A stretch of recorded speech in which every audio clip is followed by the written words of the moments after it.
دیکھیں خوشی اور غمی ایسی چیز ہوتی ہے، اس میں آدمی آپے سے باہر ہو جاتا ہے. زیادہ خوشی آئے تب بھی آدمی پاگل سا ہو جاتا ہے، زیادہ غم آئے تب بھی آدمی آپے سے باہر ہو جاتا ہے. تو ایسی سچویشن میں اگر کوئی سنبھال لے تو اس سے بڑا احسان کرنے والا نہیں ہوتا.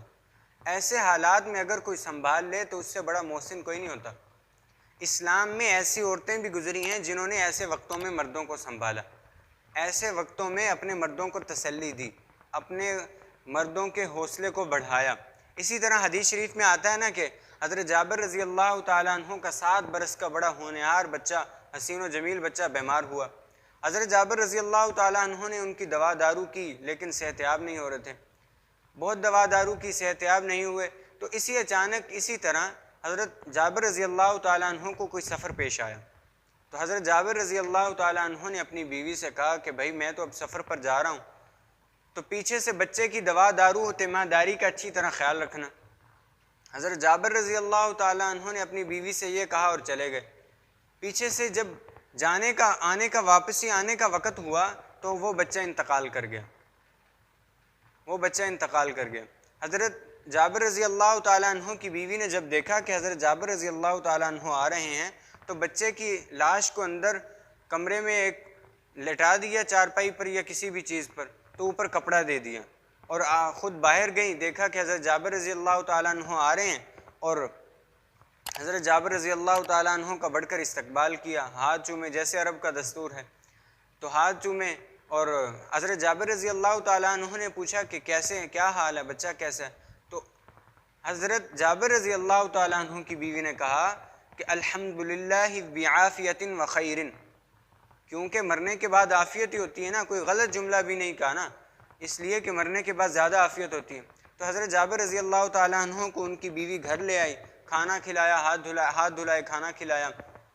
اسی طرح کھانے کھلاتے کھلاتے حضرت جابر رضی اللہ تعالیٰ عنہ کی بیوی نے پوچھا کہ بھئی میں آپ سے ایک مسئلہ پوچھنا چاہتی ہوں، اس میں شریعت کا کیا حکم ہے، اس میں دین کا کیا حکم ہے. تو حضرت جابر رضی اللہ تعالیٰ عنہ نے کہا کہ بھئی پوچھیں کیا مسئلہ ہے. تو حضرت جابر رضی اللہ تعالیٰ عنہ کی بیوی نے کہا کہ بھئی اگر کوئی شخص ہمارے پاس امانت رکھوائے ایک وقت تک، پھر وہ وقت مکمل ہو جائے تو پھر وہ امانت ہم سے واپس لے اور ہمارا دل نہ چاہے، ہمارا دل گھٹے، تو کیا ہمارا دل اس میں گھٹنا چاہیے؟ تو اس میں شریعت کا کیا حکم ہے؟ تو حضرت جابر رضی اللہ تعالیٰ عنہ نے فرمایا کہ بھئی ہمارے دل کو کیا ہے، ہمارا دل کیوں گھٹے؟ جب امانت اس کی ہے، رکھوائی اس نے ہے ہمارے پاس، تو امانت تو اسی کی ہے نا، امانت دے دینی چاہیے، اس میں ہمارا کیا حق ہے دل کے گھٹنے کا. تو بہرحال اسی طرح حضرت جابر رضی اللہ تعالیٰ عنہ سے ان کی بیوی نے پوچھا کہ اللہ نے ہمارے پاس وہ بچہ 7 برس کے لیے امانت رکھوایا تھا، کل قاصد آیا کہ بھائی اللہ کی امانت واپس کر دو، میں نے واپس کر دیا. تو حضرت جابر رضی اللہ تعالیٰ عنہ کو بجائے غم کے تسلی ہوئی اور بیوی کے ہاتھ چومے اور کہا تو نے مجھے غم میں تسلی دی ہے، تو نے مجھے غم میں تسلی دی ہے. کیوں؟ اگر وہ فوراً کہہ دیتی کہ بھائی گیٹ پہ آتی کہ ہمارا بچہ مر گیا، پھر کہاں کا کھانا ہوتا، وہ تو اس کے بچے کے سوگ میں لگ جاتے نا. تو اسلام میں ایسی عورتیں بھی گزری ہیں جنہوں نے ایسے وقتوں میں مردوں کو سنبھالا. ہمارے ہاں آج دیکھ لیں، اگر رونا نہیں بھی آ رہا نا تو عورتیں آئیں گی، دیکھیں گی کہ کوئی مجھے ملنے آ رہا ہے تو رونا شروع کر دیں گی. ایک آئی رونا شروع کر دیا، دوسری آئی رونا شروع کر دیا، تیسری آئی رونا شروع کر دیا. ہمارے ہاں دیکھ لیں، ہمارے ہاں یہ ہے کہ عورتیں رواج کے مطابق چلنا چاہیں تو نہ بھی رونا آ رہا ہو تو بنا بنا کے رونا شروع کر دیں گے.